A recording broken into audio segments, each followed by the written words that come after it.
안녕하세요, 김호준입니다. 자유한국당 정진석 의원은 어제 국회에서 있었던 한 토론회에서 참여정부 시절 각 부처 공무원들에게 언론기사에 부처의 의견을 실명으로 개진할 것을 권장한 문건을 공개하면서 댓글 정치 원조는 노무현 정부라고 주장했습니다.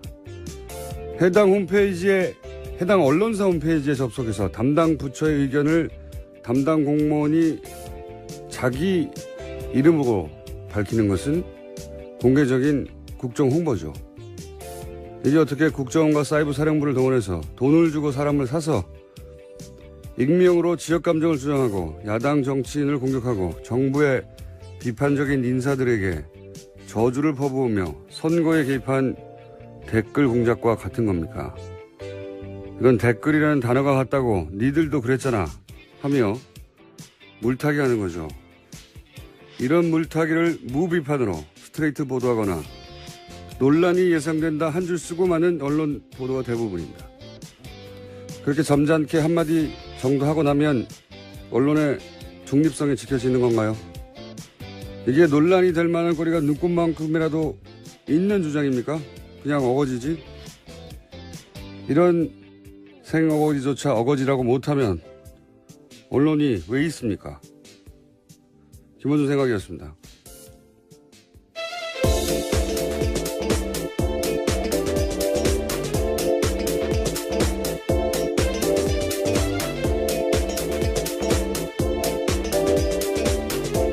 시사인의 김은지입니다. 네, 앞으로 본인을 소개할 때 가끔 검색어 1위에 빛나는이라고 해주세요. 민망하고 얼결이 된 거라서요. 예. 네, 모두가 다 얼결이 됩니다. 예. 자기 노력으로 되는 게 아니에요. 예. 자, 또 어떤 뉴스가 있습니까? 네, 댓글 사건 계속해서 전해드리고 있는데요. 오늘 아침 한겨레 신문 보도가 눈에 띕니다. 군 댓글팀이 인터넷 언론사까지 설립해서 여론 조작을 벌였다라는 보도인데요. 그 예산은 국정원 특수활동비였습니다. 4억 5천만 원 가량이 들었는데 국방위 소속 이철희 더불어민주당 의원이 확인해준 내용입니다. 2012년 5월 달에 포인트 뉴스라는 민간 인터넷 언론사를 세워서 활동을 했고요. 또 독도 디펜스라고 하는 모바일 게임도 제작했다라고 합니다. 여기서 이제 주목할 것은, 언론사를 직접 세워서 운영을 했다는 거죠. 예, 세워서 운영을 했다는 건데, 어제까지는 이제, 변희재 씨를 지원했다는 뉴스가 나왔고, 이번에는 국정원이 직접 운영한 거죠. 예. 네, 국정원이 돈을 줬고요. 군 사이버팀이 만든 겁니다. 그리고 나서 여기서 만들어낸 뉴스를 자기들끼리 트윗하는 거죠. 예, 그 댓글 알바단이. 나아가서 이런 걸 보면 그 미디어에 영향을 미치고 싶어 한 거 아닙니까? 기본적으로 그 직접 하기도 하고 영향을 미치려고 노력도 하기도 하고. 근데 우리나라 언론 환경에서는 언론사들 기사가 다 모여 있는 것이 포털이고 여러 번 얘기한 거지만 그 전 국민에게 그런 기사들을 다 모아서 대표적인 기사만 배포하는 포털에는 개입하고 싶은 유혹을 못 느꼈겠느냐. 왜냐면은 포털은 공공기관이 아니에요. 여러 번 얘기했지만 우리가 하도 포털을 자주 보고 포털의 기사들을 통해서 포털이 언론사처럼 기능하는구나 느껴서 그렇지 언론사도 아니고요. 그냥 일개 기업의 서비스예요. 예. 여기에 영향력을 행사하고 싶은 유혹은 엄청나게 느꼈을 거라고 저는 봅니다. 근데 여기는 포탈이니까 건들면 안 돼. 이런 생각을 했다는 건가요? 저는 그래서 그런 의혹을 가지고 있는데 국정원 TF가 밝혀낼지는 잘 모르겠습니다만은 영향력이 그 어떤 언론사보다 큰 그러나 그냥 장사를 하는 사기업에 불과한 공공기관도 아니고 공기업도 아니고 그냥 회사예요. 돈 버는. 그 회사에 그냥 자기들 홈페이지입니다. 많은 사람이 쓸 뿐. 그런 의혹이 있습니다. 네, 그런 의혹을 가진 분들은 많죠. 예. 그것과 연결해서 항상 생각이 난다. 이렇게까지 하다 안 돼서 직접 언론사를 세우기도 했는데, 예. 그렇게 연결고리가 발상이 이어지는 기사입니다. 자, 관련 뉴스 또 있습니까?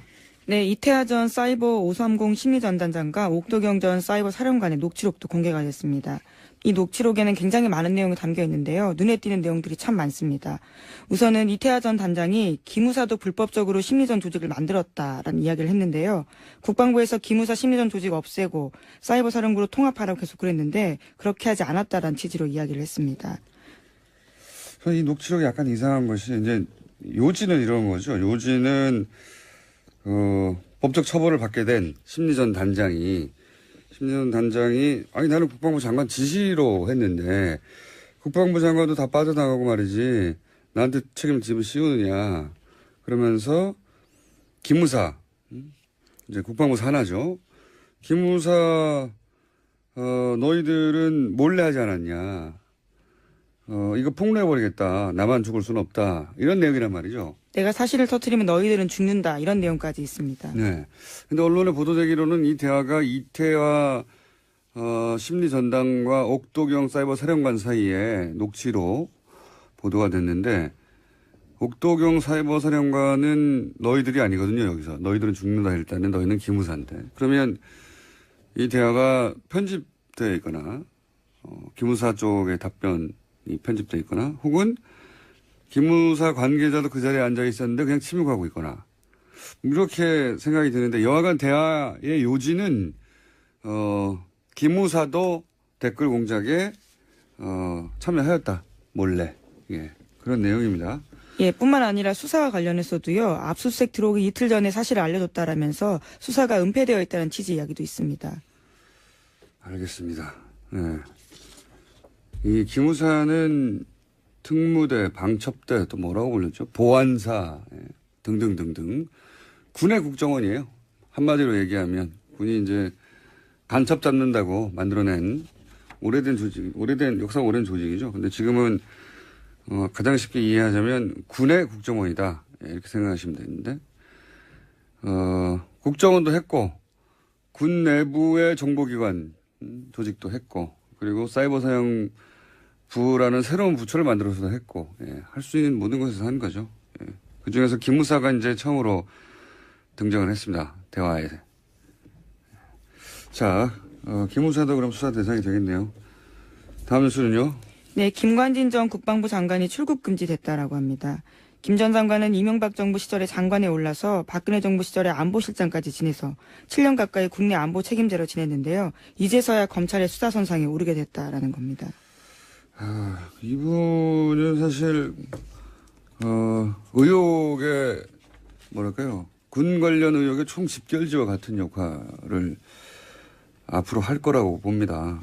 기본적으로 이름이 선상에 작년부터 올랐고요. 로키드 마틴사 사드 관련해서. 그리고 사실은 로키드 마틴사 무기가 이분이 국방장관 그리고 안보실장 하는 이런 안보 총책임자 선상에 있는 동안 몇 배나 늘어났거든요. 그 이전보다.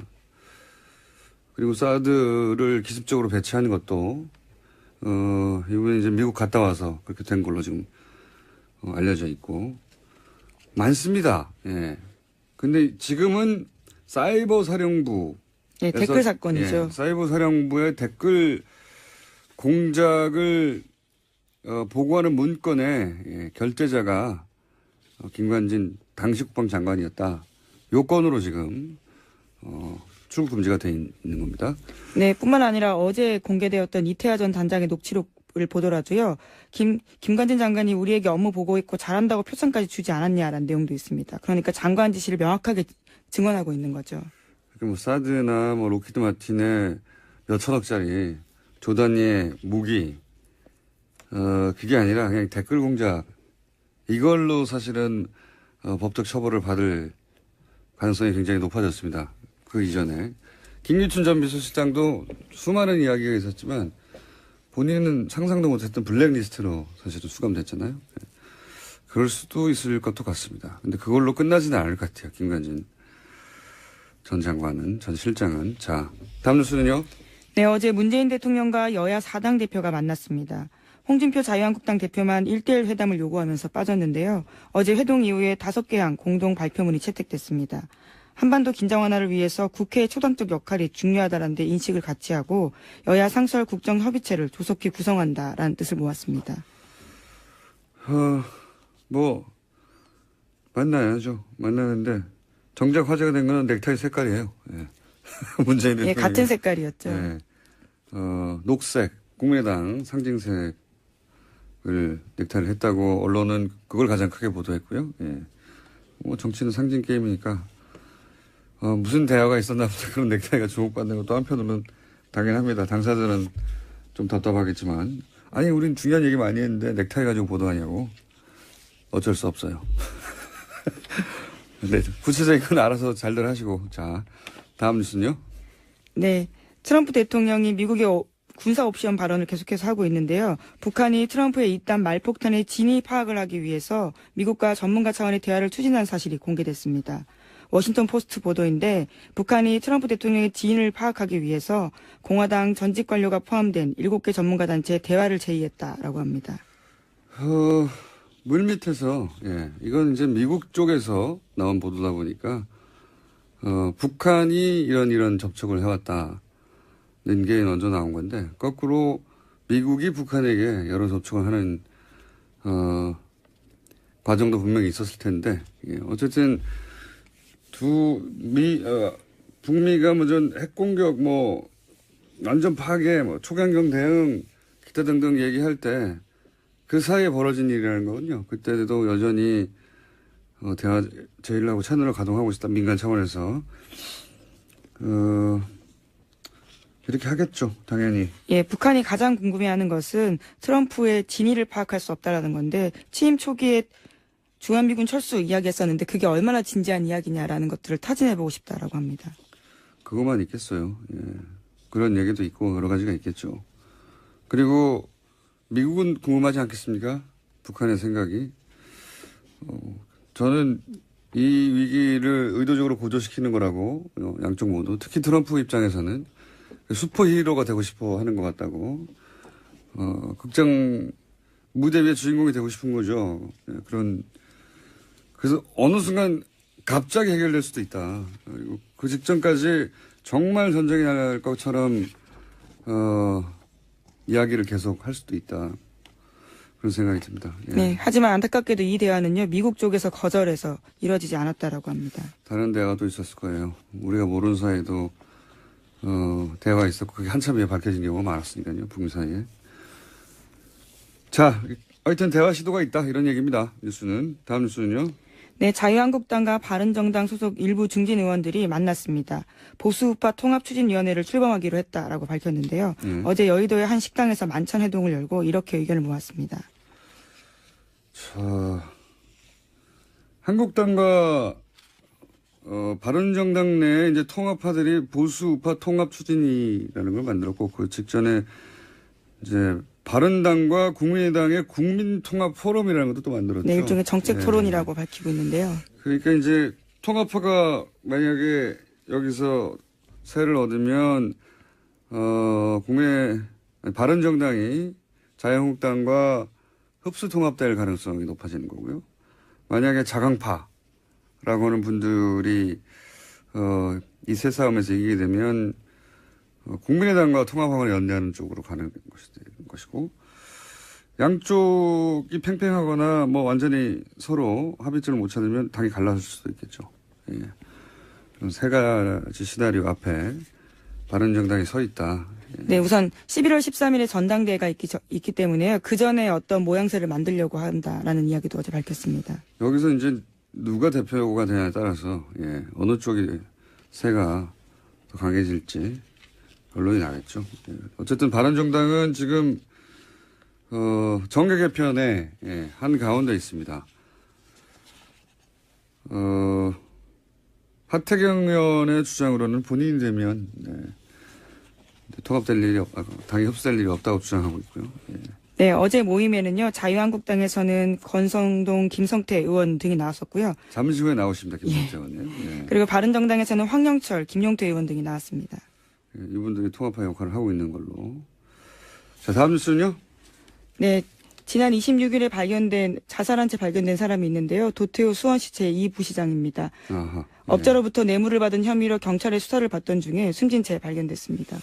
이분 뉴스가 저희가 어제는 미니가 있어서 다루지를 못했는데 이분이 이명박 대통령 인수위 출신이에요. 네, 인수위 출신이고 그리고 이명박 대통령 임기 중에 국토부에서 주택 건설 도로를 쭉 역임했거든요. 한마디로 부동산의 핵심 요직에 토목 부동산 관련 핵심 요직에만 있던 분입니다. 이제 이번에 조사를 받았다고 하는데 최근에 2010년 이명박 정부 시절 국토부에 있을 때 이제 뇌물을 수수했다는 혐의로 조사를 받고 있었다고 해요.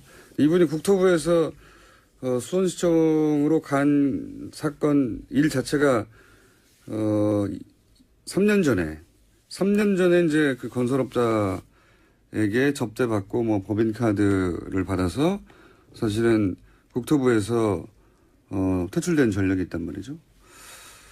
그런 전력이 있는데 이제 또 나와서 2010년 것이 7년 전인데 무려 또 나와서 심리적인 압박을 느끼고 자살한 거냐 아니냐 이 동기에 대해서는 사실 밝혀진 바가 없죠 지금. 유서가 나왔다는 얘기도 없고. 근데 이제 굉장히 특이하고 이례적인 점은 이분이 자살 불과 30분 전에 수원시 공식 행사에 참석해서 사진도 웃는 얼굴로 찍고 저수지하고 수원시청 거리가 5km밖에 안 돼요. 예. 차로 10분이면 갑니다. 예. 그러니까 30분 전에 사진 찍고 차로 10분 만에 차로 갔겠죠. 그 짧은 시간이면. 걸어갔으면 뭐 그 시간 내에 도착할 수 없으니까. 자살 직전에 공식 행사에 참석해 웃는 모습으로 사진 찍고 바로 달려가서 자살한다. 이게 상식적으로 잘 이해하기 힘든 행동이긴 하죠. 예. 그리고 또 하필 자살한 장소가 저수지라서 예. 이게 이제 이명박 전 대통령 시절에 등용됐다는 점과 자살한 장소가 저수지다 하는 게 이제 저수지 게임 제 힘으로 먼저 처음 얘기합니다. 예.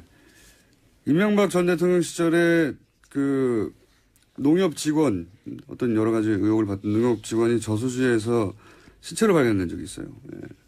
그거 오버랩돼서 약간 서늘한 느낌을 주는 사건이죠. 예, 물론 경찰은 CCTV를 확인했는데 도유 부시장이 스스로 물에 뛰어드는 모습은 확인했다고 그러니까요. 합니다. 예. 그런데 왜 그렇게 했을까? 최근에 조사를 받는다고 하지만 무려 7년 전에 사건이고. 예. 당시가 이미 구속영장이 신청된 상태였다라고 하는데요. 그래서 조사를 받고 있던 중이었습니다. 이분이 이명박 전 대통령 시절에 어떤 역할을 했는지가 이분이 뛰어내린 어떤 심리적 압박, 원인과 맞닿아 있을 거라고 저는 봐서 구체적으로 어떤 역할을 했을지 좀 취재 중입니다. 네, 아무래도 간단한 사건은 아닌 것 같아서. 많은 분들이 궁금해하죠. 이 시점에 저도 취재 중입니다. 네, 좀 이명박 전 대통령 시절에 어떤 역할을 했는지 좀 밝혀지면 공식적으로 밝혀진 건 뉴타운 또는 뭐 부동산 관련 법규 완화 뭐 이런 역할인데 좀 더 구체적인 역할, 내밀한 역할이 있었는지는 좀 알아보고 다음에 다루기로 하고요. 예. 제목 정도 얘기하려고 한두 가지 정도. 네, 어제 크루드 독립 관련된 소식 전해드렸었는데요. 지금 관련해서 그 지역에서 긴장감이 계속 올라가고 있다라고 합니다. 이라크 총리 같은 경우에는 투표가 모두 무효다라고 주장하고 있습니다.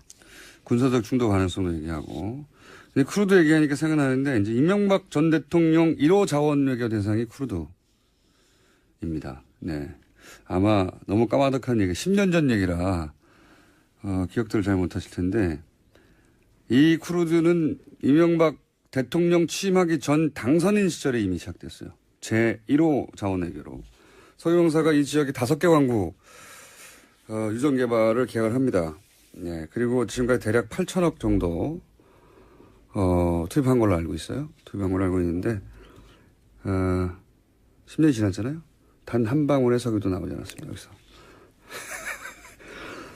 네, 자원외교는 반드시 되짚어봐야 하는 사안이다. 예. 우리 헌정사에서 이렇게 많은 돈이 국가 단위에서 투자가 실패한 사례는 없어요. 예. 다 투자 실패인지 아니면 뭔가 문제가 있는지 한번 따져봐야 되는데 크루드가 1호라서 얘기를 좀 더 해봤습니다. 1호에 1호. 5개 광고에서. 예. 단 한 방울의 석유도 나오지 않았고 그리고 이 석유 공사의 담당 주모 과장은 자살했습니다. 예, 자살 이야기가 2번이나 했네요. 갑자기 생각이 두루룩 나서 제가 자살했는데 자살한 게 보도도 안 됐어요 거의. 예, 건으로 저는 기억하고 있습니다. 오늘 여기까지 하겠습니다. 시사인의 김은지였습니다. 감사합니다. 국방부 장관도 다 빠져나가고 말이지 나한테 책임짐을 씌우느냐 그러면서 기무사 이제 국방부 산하죠. 기무사 너희들은 몰래 하지 않았냐. 이거 폭로해버리겠다. 나만 죽을 수는 없다. 이런 내용이란 말이죠. 내가 사실을 터뜨리면 너희들은 죽는다. 이런 내용까지 있습니다. 네. 근데 언론에 보도되기로는 이 대화가 이태화 심리전당과 옥도경 사이버 사령관 사이에 녹취로 보도가 됐는데 옥도경 사이버 사령관은 너희들이 아니거든요. 여기서. 너희들은 죽는다 할 때는 너희는 기무사인데. 그러면 이 대화가 편집되어 있거나 기무사 쪽의 답변이 편집되어 있거나 혹은 기무사 관계자도 그 자리에 앉아 있었는데 그냥 침묵하고 있거나 이렇게 생각이 드는데 여하간 대화의 요지는 기무사도 댓글 공작에 참여하였다. 몰래. 예. 그런 내용입니다. 예, 뿐만 아니라 수사와 관련해서도요. 압수수색 들어오기 이틀 전에 사실을 알려줬다라면서 수사가 은폐되어 있다는 취지 이야기도 있습니다. 알겠습니다. 네. 이 기무사는 특무대, 방첩대 또 뭐라고 불렸죠? 보안사 등등등등. 군의 국정원은 언론이 왜 있습니까? 김원준 생각이었습니다.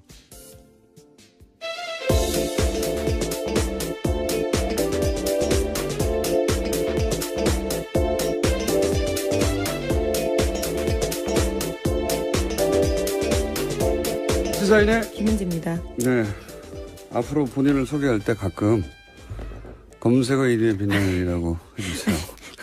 민망하고 얼결이 된 거라서요. 예. 네, 모두가 다 얼결이 됩니다. 예. 자기 노력으로 되는 게 아니에요. 예. 자, 또 어떤 뉴스가 있습니까? 네, 댓글 사건 계속해서 전해드리고 있는데요. 오늘 아침 한겨레신문 보도가 눈에 띕니다. 군 댓글팀이 인터넷 언론사까지 설립해서 여론 조작을 벌였다라는 보도인데요. 그 예산은 국정원 특수활동비였습니다. 4억 5천만 원 가량이 들었는데 국방위 소속 이철희 더불어민주당 의원이 확인해준 내용입니다. 2012년 5월 달에 포인트뉴스라는 민간 인터넷 언론사를 세워서 활동을 했고요. 또 독도 디펜스라고 하는 모바일 게임도 제작했다라고 합니다. 여기서 이제 주목할 것은, 언론사를 직접 세워서 운영을 했다는 거죠. 예, 세워서 운영을 했다는 건데, 어제까지는 이제, 변희재 씨를 지원했다는 뉴스가 나왔고, 이번 국정원 TF가 밝혀낼지는 잘 모르겠습니다만은, 영향력이 그 어떤 언론사보다 큰, 그러나 그냥 장사를 하는 사기업에 불과한 공공기관도 아니고, 예, 공기업도 아니고 그냥 회사예요. 돈 버는. 그 회사에 그냥 자기들 홈페이지입니다. 많은 사람이 쓸 뿐. 그런 의혹이 있습니다. 네, 그런 의혹을 가진 분들은 많죠. 예. 그것과 연결해서 항상 생각이 난다. 이렇게까지 하다 안 돼서 직접 언론사를 세우기도 했는데, 예. 그렇게 연결고리가 발상이 이어지는 기사입니다. 자, 관련 뉴스 또 있습니까? 네, 이태하 전 사이버 530 심리전단장과 옥도경 전 사이버 사령관의 녹취록도 공개가 됐습니다. 이 녹취록에는 굉장히 많은 내용이 담겨 있는데요. 눈에 띄는 내용들이 참 많습니다. 우선은 이태하 전 단장이 기무사도 불법적으로 심리전 조직을 만들었다라는 이야기를 했는데요. 국방부에서 기무사 심리전 조직 없애고 사이버 사령부로 통합하라고 계속 그랬는데 그렇게 하지 않았다라는 취지로 이야기를 했습니다. 이 녹취록이 약간 이상한 것이 이제 요지는 이런 거죠. 요지는 법적 처벌을 받게 된 심리전 단장이 아니 나는 국방부 장관 지시로 했는데 안녕하세요 김호준입니다. 자유한국당 정진석 의원은 어제 국회에서 있었던 한 토론회에서 참여정부 시절 각 부처 공무원들에게 언론기사에 부처의 의견을 실명으로 개진할 것을 권장한 문건을 공개하면서 댓글 정치 원조는 노무현 정부라고 주장했습니다.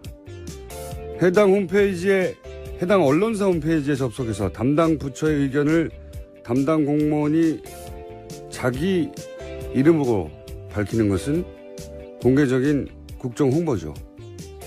이게 어떻게 국정원과 사이버 사령부를 동원해서 돈을 주고 사람을 사서 익명으로 지역 감정을 주장하고 야당 정치인을 공격하고 정부의 비판적인 인사들에게 저주를 퍼부으며 선거에 개입한 댓글 공작과 같은 겁니까? 이건 댓글이라는 단어가 같다고 니들도 그랬잖아 하며 물타기 하는 거죠. 이런 물타기를 무비판으로 스트레이트 보도하거나 논란이 예상된다 한 줄 쓰고 마는 언론 보도가 대부분입니다. 그렇게 점잖게 한마디 정도 하고 나면 언론의 중립성이 지켜지는 건가요? 이게 논란이 될 만한 거리가 눈꽃만큼이라도 있는 주장입니까? 그냥 어거지지? 이런 생어거지조차 어거지라고 못하면은 국정원이 직접 운영한 거죠. 네. 예. 국정원이 돈을 줬고요. 군 사이버팀이 만든 겁니다. 그리고 나서 여기서 만들어낸 뉴스를 자기들끼리 트윗하는 거죠. 예, 그 댓글 알바단이. 나아가서 이런 걸 보면 그 미디어에 영향을 미치고 싶어 한 거 아닙니까? 기본적으로 직접 하기도 하고 영향을 미치려고 노력도 하기도 하고. 근데 우리나라 언론 환경에서는 언론사들 기사가 다 모여 있는 것이 포털이고 여러 번 얘기한 거지만